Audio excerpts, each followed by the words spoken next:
Nous étudierons aujourd'hui différents portraits de managers. Nous évoquerons 4 profils essentiels: l'homme d'action, l'homme communication, l'homme réflexion et l'homme d'intention. Pour en parler avec nous aujourd'hui, Marc Roussel, bonjour. Bonjour Maxime. Vous êtes dirigeant associé d'un cabinet de conseil de formation depuis 25 ans. Ouais. Et à ce titre, donc, vous accompagnez de nombreux chefs d'entreprise dans toutes leurs problématiques commerciales et managériales. Alors, avant de détailler chaque portrait que nous venons d'énumérer, pouvez-vous nous dire pourquoi retenir ces 4 profils ? Très bien. Bien écoutez, pour pouvoir mettre en évidence les 4 grands styles, on va s'appuyer sur le concept IRCAR. Dans IRCAR, vous avez 5 lettres qui sont en fait les initiales de 5 mots. Le dernier R dans IRCAR, ça veut dire résultat. Et on entend par résultat un bon équilibre entre le plaisir qu'on l'on a d'avoir quelque chose et puis également la valeur ajoutée qu'elle représente. Mais on sait qu'en amont de tout résultat, il y a eu une intention. Une idée, une vision, une envie d'eux. Et puis que cette intention, pour la convertir en résultats concrets, tangibles, eh bien, on a la chance d'avoir à nos dispositions un mental qui nous permet de traiter l'information, d'imaginer les choses, de faire des plans. Et puis, quand on a les plans, maintenant, il va falloir peut-être trouver des alliés, en parler, donc communiquer. Et puis, à un moment donné, tout est en place, il va falloir aussi passer à l'action. Donc, ce qui est intéressant de regarder, c'est que chaque plan d'activité, l'intention, c'est le virtuel. Après, il y a le domaine de l'information, le domaine des échanges et des relations, et puis le domaine de l'action pure. Ça correspond aussi à des types de comportements bien particuliers. Et il se trouve que chaque personne a tendance à privilégier l'un de ces plans d'activité. Et nous avons donc basiquement 4 grands styles. Parmi ces 4 styles, je vous propose d'en étudier un, si vous le voulez bien, l'homme d'action en premier. Très bien. Alors justement, quelles sont ses caractéristiques principales? Alors, si on prend l'homme d'action, on va considérer 2 choses, son rythme et puis sa façon de se comporter rapidement, comment il traite l'information, on fera ça pour chacun des styles, comment il gère son temps et comment il prend des décisions. Donc c'est quelqu'un qui a un rythme très rapide. Et ça se voit, c'est un affirmatif. C'est quelqu'un qui a une gestuelle énergie, qui regarde dans les yeux, qui est très direct, qui est très franc.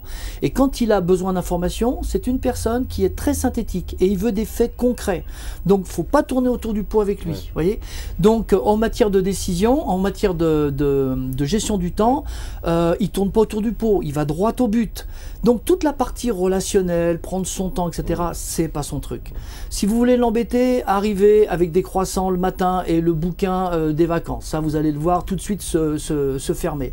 Quand il décide, c'est lui qui décide. Il a un sens inné de l'initiative et il aime bien contrôler la décision. Donc, si on veut l'aider, il faut lui donner des choix.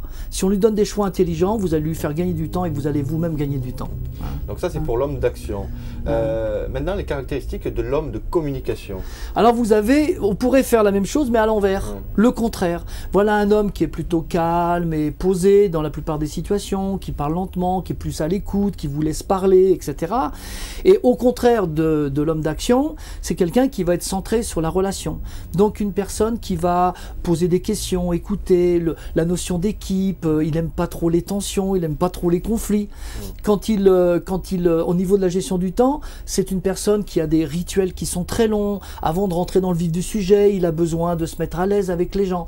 Donc vraiment l'opposé. Et puis, quand il prend une décision, il aime bien que tout le monde soit d'accord. Idéalement, c'est le consensus qui est pour lui l'élément qui le met le plus à l'aise dans la décision. Alors, avez-vous un conseil pour faciliter la rencontre sans étincelle entre ces 2 profils? Alors, s'il se rend compte qu'il y a un peu de tension, ça a tendance à créer une tension très forte. Voyez.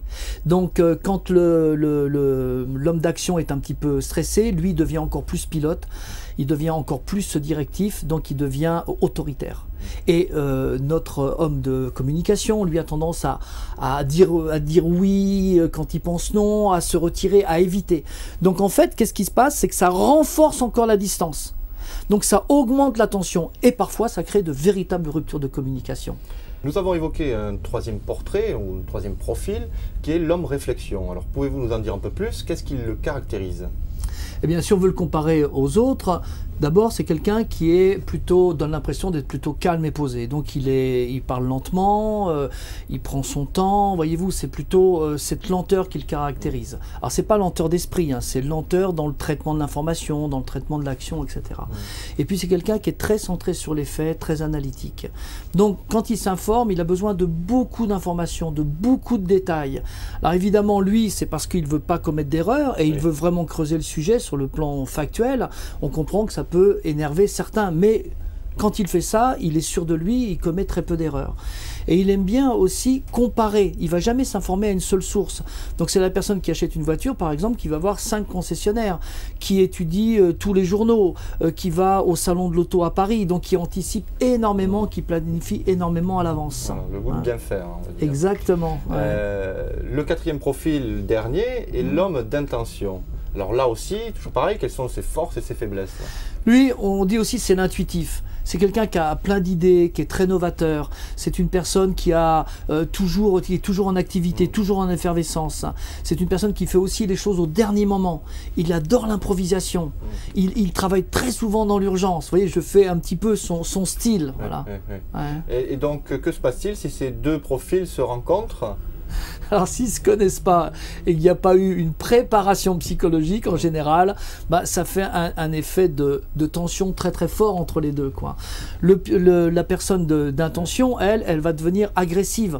Dès qu'elle est sortie de sa zone de confort, dès qu'elle n'est plus tout à fait dans son registre, elle devient vraiment agressive. Mais ça ne dure pas longtemps, c'est comme un orage d'été. Alors que notre homme de réflexion, lui, il va avoir tendance à couper la communication, se replier, se retirer. Donc en fait, quand il cherche à faire le mieux possible, lui il cherche à dynamiser la personne lente, lui il cherche à ralentir la personne qui est rapide. Vous voyez, il s'étrangle d'eux-mêmes dans la relation. Voilà, quoi. des conflits peuvent naître. Alors justement, y a-t-il un moyen pour arriver à arranger leur collaboration? Une des clés, et c'est vrai pour les 4 styles, c'est d'apprendre véritablement, d'arrêter de juger sur le comportement. Apprendre à juger les gens sur ce qu'ils font concrètement. Et ça passe par une certaine aptitude à la synchronisation. On synchronise sur le rythme de l'autre. Alors ça demande un travail, mais quand on fait ça, bizarrement, ça réduit l'écart de fréquence et ça permet aux gens de rentrer plus facilement en relation. Alors justement, comment apprendre à mieux se connaître, à s'adapter aux besoins des autres? Est-ce qu'il faut faire un vrai travail sur soi-même? Est-ce qu'il existe effectivement des modules de formation spécifiques? Écoutez, merci de me tendre la main par rapport à ça, mais effectivement, on a vraiment son style, ça détermine une zone de confort, il n'est pas facile d'en sortir sans faire un travail accompagné, donc il existe toutes sortes de formations qui permettent de comprendre, de s'approprier des stratégies comportementales pour beaucoup plus facilement rentrer en contact avec n'importe quel type de personne. Et pour finir, on pourrait dire qu'un manager de type action, bon, c'est un manager directif. Un manager directif, il doit ajouter comme clé de base le talent du manager participatif, qui est l'homme de relation. Et puis l'homme intuitif, le management intuitif existe, c'est le visionnaire, mais le visionnaire doit aussi s'appuyer sur les compétences du management par projet. Donc c'est tirer parti des forces de chacun et puis d'éviter de s'embrouiller dans les communications inutilement. On est plus fort à plusieurs et en complémentarité. Exact. Marc Roussel, merci beaucoup pour toutes ces explications.